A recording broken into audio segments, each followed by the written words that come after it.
6 p.m. Pakistan Standard Time. Assalamu alaikum. This is Radio Pakistan. The news read by Daman Zaman. The headlines. The Prime Minister says Pakistan stands ready to work with the SCO member states to make the organization more effective and stronger. Shahbaz Sharif has invited Mongolia to explore new avenues of mutually advantageous cooperation in Pakistan with a particular focus on trade and investment. The Finance Minister has reaffirmed the government's resolve to carry on with the broad-based reforms on taxation, energy and state-owned enterprises front. The All Parties Hurriyat Conference has urged India to immediately release all the illegally detained pro-freedom leaders and activists languishing in different jails. In Bangladesh, the International Crimes Tribunal today issued an arrest warrant for former Prime Minister Sheikh Hasina Wajid over her alleged involvement in mass killings. The Israeli forces in their unabated airstrikes martyred 19 more Palestinians in the besieged Gaza today. And now the news in detail.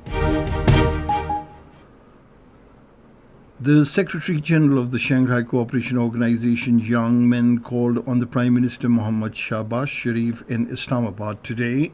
Talking on the occasion, the Prime Minister reaffirmed Pakistan's commitment to work wholeheartedly for the promotion of the organization's development priorities for the benefit of all its member states and the wider region. He also stressed that Pakistan stands ready to work with the SCO member states to make the organization more effective and stronger. He also thanked Jiang Min for his dedication and outstanding services as the outgoing Secretary General of the Shanghai Cooperation Organization and wished him every success in his future endeavors.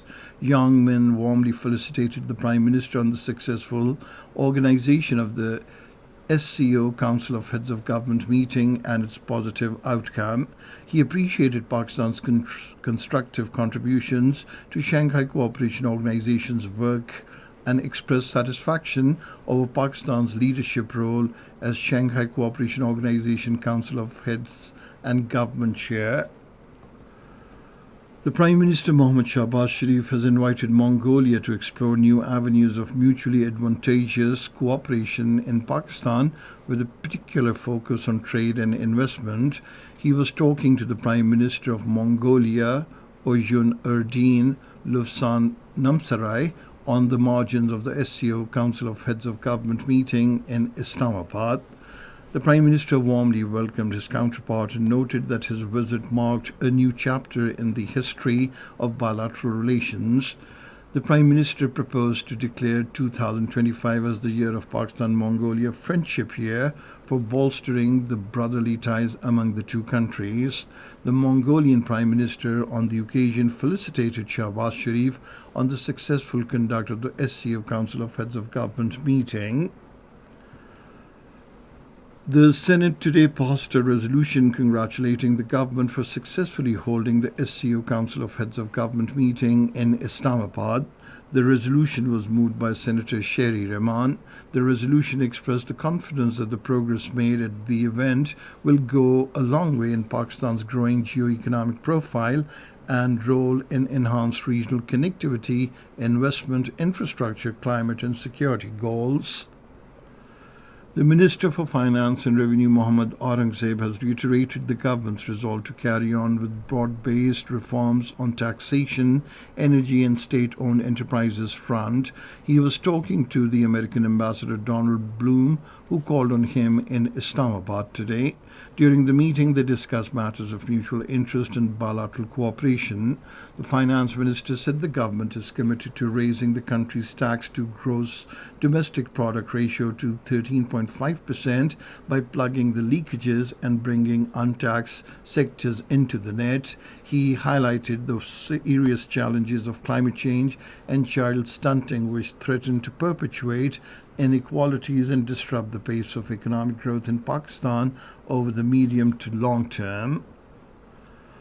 Belarus has expressed its readiness to invest in multiple agriculture projects of Pakistan. The understanding to this effect was reached during a meeting between the high-level delegation of Belarus and President Zarai Tarakkiyati Bank Limited, Tahir Yaqub Bhatti, in Islamabad.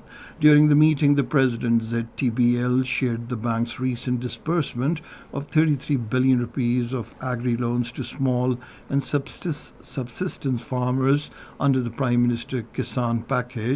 The Belarusian delegation provided detailed insights into Belarus's agriculture sector and expressed keen interest to invest in multiple projects in Pakistan. Both the sides emphasized the importance of further cooperation, particularly in introducing Belarusian agricultural machinery to Pakistani farmers. The Minister for Planning and Development, Ehsan Iqbal, says poverty alleviation is inevitable for achieving sustainable development goals in the country. Addressing a ceremony in Islamabad today, he called for collective efforts to address the issues of the common man. Ehsan Iqbal said there is a dire need of paying special attention to the education sector to achieve the goal of poverty alleviation. He said the incumbent government is making efforts to tackle socio-economic challenges and issues of the downtrodden segments of the society. The minister said the successful holding of SCO, Council of Heads of Government meeting, has further improved the positive image of the country. This is Radio Pakistan. In the Indian illegally occupied Jammu and Kashmir, the All Parties Hurriyat Conference has expressed deep concern over the deteriorating health condition of the illegally detained pro-freedom leaders and activists, calling for their immediate release. According to Kashmir Media Service, in a statement issued in Srinagar, the APHC spokesperson Advocate Abdur Rashid Minhas emphasized that these leaders and activists are facing imprisonment for years under false charges in the Indian and the Indian illegally occupied Jammu and Kashmir jails. He urged the international community and human rights organizations to take notice of the Kashmiri detainees' plight and pressure India for their release. Meanwhile, the Indian soldiers and paramilitary personnel have launched massive cordon and search operations in Mori Shastar area of Punch district and several villages in the Sharda Sharif region of Rajouri district. These operations are bolstered by advanced technologies, including drones, sniffer dogs, and helicopters to support the ground troops. The local residents have reported feelings of intimidation during the operations as the troops conduct searches in homes and public places. The leader of the Indian National Congress, Rahul Gandhi, has reaffirmed his party's commitment to fight for full restoration of statehood to the Indian illegally occupied Jammu and Kashmir. According to Kashmir Media Service, Rahul Gandhi emphasized that democracy was taken away from the people of Jammu and Kashmir. In a related statement, the Congress Indian illegally occupied Jammu and Kashmir leader Ghulam Ahmad Mir called on the Indian Prime Minister Narendra Modi to respond to the people's mandate and expedite the restoration of the statehood. He urged Modi government to act swiftly in accordance with the people's mandate. Canada's Prime Minister Justin Trudeau has stated that there are clear indications that India violated the Canadian sovereignty over the killing of Sikh activist Hardeep Singh Nijjar on the Canadian soil last year. Justin Trudeau's remarks followed the recent expulsion of diplomatic staff by both the countries as Canada said India's involvement in operations against Sikh activists extended beyond the previously known activities. He also emphasized that when Ottawa confronted New Delhi with these allegations, India's response was to intensify attacks on the Canadian government and arbitrarily expel dozens of Canadian diplomats without any cause or reason. In Bangladesh, the International Crimes Tribunal today issued an arrest warrant for former Prime Minister Sheikh Hasina Wajid, citing her alleged involvement in mass killings during the violent protests earlier this year. The tribunal's proceedings, presided over by Justice Ghulam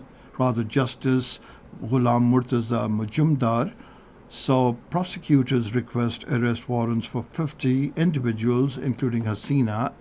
The protests, which began as a student-led movement against the public sector job quotas escalated into some of the deadliest unrest, resulting in over 700 deaths and numerous injuries. The Israeli forces in their unabated airstrikes martyred 19 more Palestinians in the besieged Gaza today.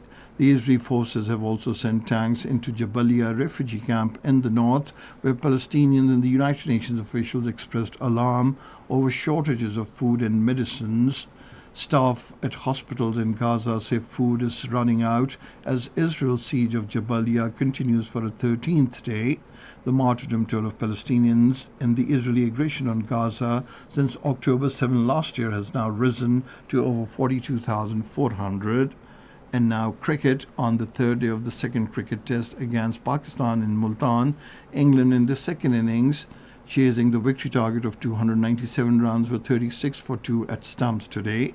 Earlier, Pakistan in the second innings were all out for 221 runs. The scores so far: Pakistan 366 and 221 runs, England 291 runs in their first innings. England lead the three-match series 1-0. And finally, the weather report. Hot and dry weather is expected in most parts of the country during the next 12 hours. And that is the end of this news bulletin. For more news and analyses, log on to our website, radio.gov.pk. And you can also watch the live video streaming of our bulletins on the link facebook.com/Radio Pakistan News Official.